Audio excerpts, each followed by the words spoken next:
Hey guys, welcome back to the Homestead Adventure. In today's episode, we will be discussing the health benefits of ashwagandha. Now, before we get started, I just want to mention I'm not a doctor, I'm not a scientist, I'm not prescribing you anything, I'm just sharing the information because it's such an amazing herb and I just want to get the information out there. So, full disclosure, I'm not an expert, like I said, I'm not a doctor, I'm not prescribing anything, I'm just sharing. So, with that out of the way, let's get started. I'm going to show you my ashwagandha root here. This is what I harvested this year, and I'm actually making a tincture with some of it. So this is what the herb looks like. What you use in ashwagandha is the root. So I've cut it into small pieces when I harvested it, and I dried it. And if you want to see how to harvest your ashwagandha root, I do have a video on how to harvest it, and I will be showing how to actually grow it this year. Last year, it was just kind of an experiment to see if I could grow it here in Wisconsin, which yay, I can. I just grow it as an annual here because it's actually native to India and Southeast Asia. So it's a warm weather plant, but you can grow it as an annual in colder climates and just harvest the first year. So what I do to grow my ashwagandha is I start the seeds indoors early with my other seedlings, and I plant it outside late May when it starts getting really warm. When the soil warms up to 65 to 70 degrees Fahrenheit is when I plant my warm weather crops. So I'm actually going to be planting a much larger ashwagandha crop this year, and I'll be making some tinctures and probably actually selling them next year. So I am actually making a tincture right now. And I'll go over how to make this a little later, but I just started this yesterday, so I'm really excited to see the final product on this. So let's get started on the health benefits of ashwagandha. So what is ashwagandha? Ashwagandha is an ancient Ayurvedic herb that is actually one of the most important herbs in Ayurveda. So if you don't know what Ayurveda is, it's an ancient health practice that originated in India. It's, I think, 5,000 years old. It's basically like the traditional form of alternative medicine. So they healed themselves through food, yoga practices, meditations, and medicinal herbs. Ayurveda is actually coming back into fashion now that everybody's getting into yoga, meditation, and traditional healing methods. I love that that's coming back, and I don't want to say the word trendy, but it is. So I'm not going to get into Ayurveda in this episode. But if you're interested in Ayurveda, ashwagandha is one of the most important herbs in Ayurvedic practices.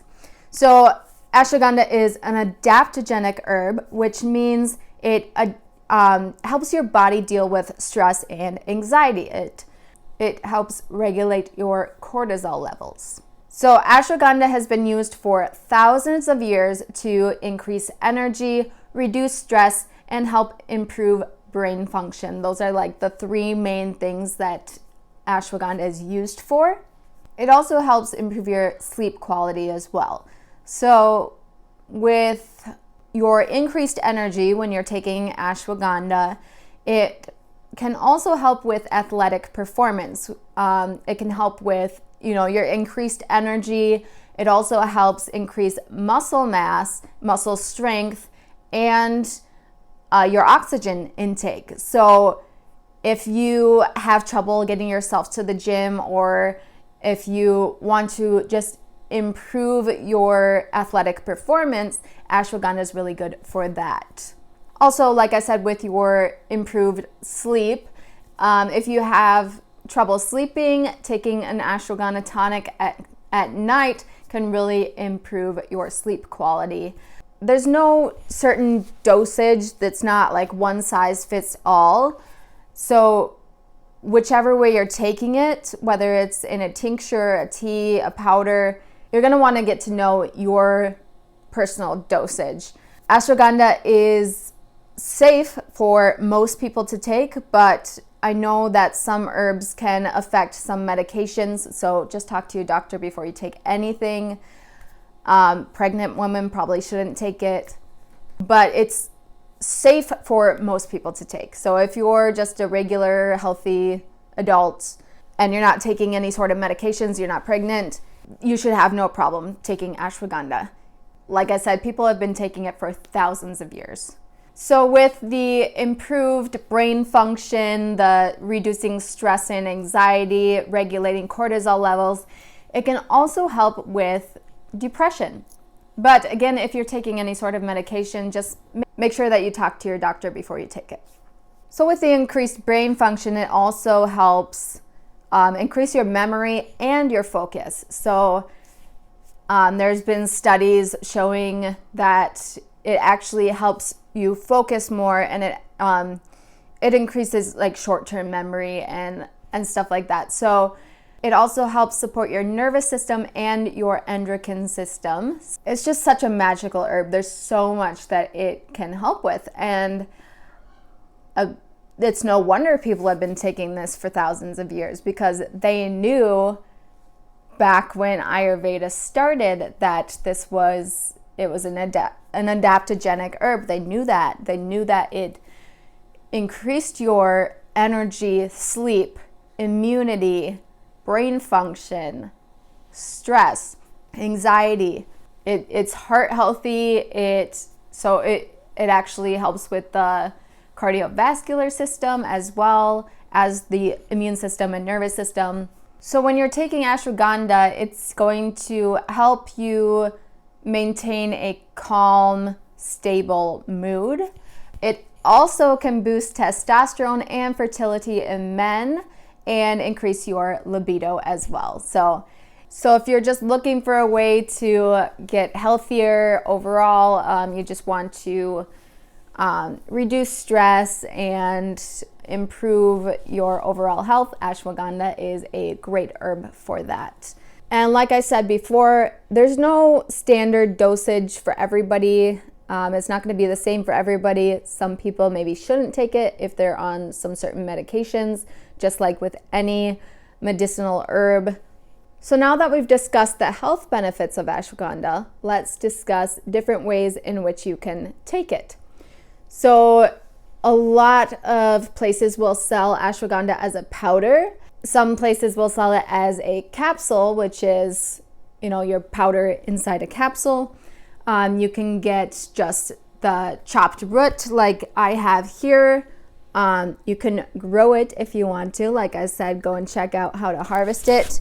And I will have another video on how to actually grow it this year.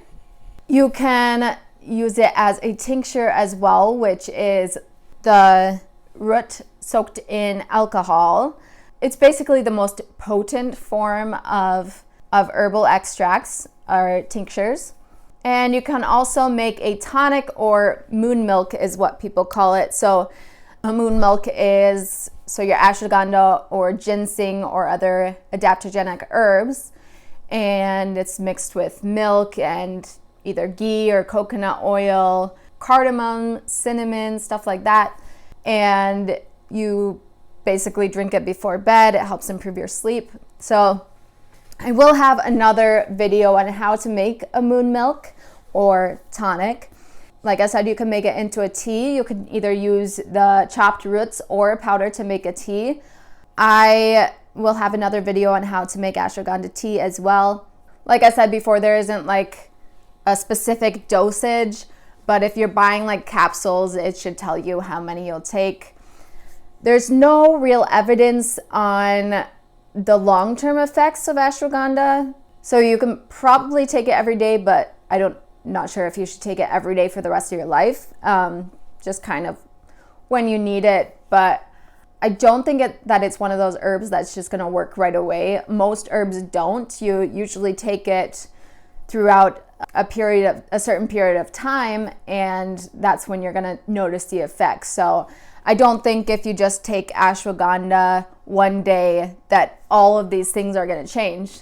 So you're going to want to take it at least a couple weeks before you notice a significant difference in your brain function, your sleep, your energy, stuff like that. So I am going to have a video on how to make a tincture later when my tincture is done, but I will go through this with you. So if you want to make a tincture, I use my dried root, and if you're using dry root or any dried herb for your tinctures, it's going to last longer than if you were to use fresh. So when you're making a tincture, you are using alcohol, and you need at least 90 proof alcohol or more. So most people will use a vodka or Everclear. So I use Everclear. So this is 190 proof alcohol. So it's like the purest form of alcohol. And that's just going to help your tincture basically last indefinitely because it's very, very potent. Like I said, choose a good vodka if you're using vodka. I know that Everclear isn't available everywhere. So you just want to use a good quality vodka that's at least 90 proof or more. 100 proof is usually pretty good. When you're using dry root, you're going to do 1 part root and 4 parts alcohol. So you're going to put that in your jar, put a lid on it, and you're going to shake it every single day for at least 2 weeks and up to 4 months. The longer that you have it in your alcohol, the more potent your tincture is going to be. So I'm actually going to leave mine in here for 4 months because I want it to be the best tincture possible. So that is why I use Everclear, and that is why I'm going 4 months. So while your herb is extracting in here, while it's sitting in here, you're going to go and shake this every single day until it's done. And you're going to keep it in a cool, dry place. So I just put this in my pantry. There's no sunlight that gets in there.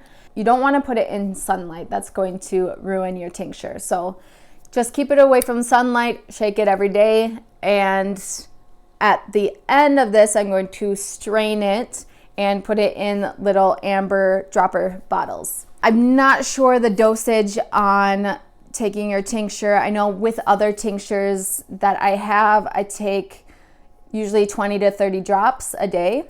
So I'll go over that when I actually do my video on how to make this tincture. But yeah, I will also have a video on how to make a moon milk or tonic and how to make tea as well. Otherwise, just buy it in powdered form, in capsules, whichever way you choose to take it. If you can buy tinctures and it will tell you on the bottle how many drops to take per day. So that's basically it. That is the health benefits of ashwagandha and different forms in which you can take it. So thank you so much for watching. Remember to check out my video on how to harvest ashwagandha, and that way you can kind of see the process, see what it looks like, and if you would like to grow it. And I will also have a video this year on how to actually grow it from start to finish. So don't forget to check that out. I also want to share with you that if you like podcasts, make sure to check out the Homestead Adventure podcast. I am on Apple Podcasts, Spotify, Amazon Music, and Google Podcasts. So don't forget to check that out. I have some new interviews on there with other homesteaders. So I am really excited that that is taking off now. So thank you so much for watching. I hope you enjoyed this video, and I hope to see you on the next adventure. Bye, guys.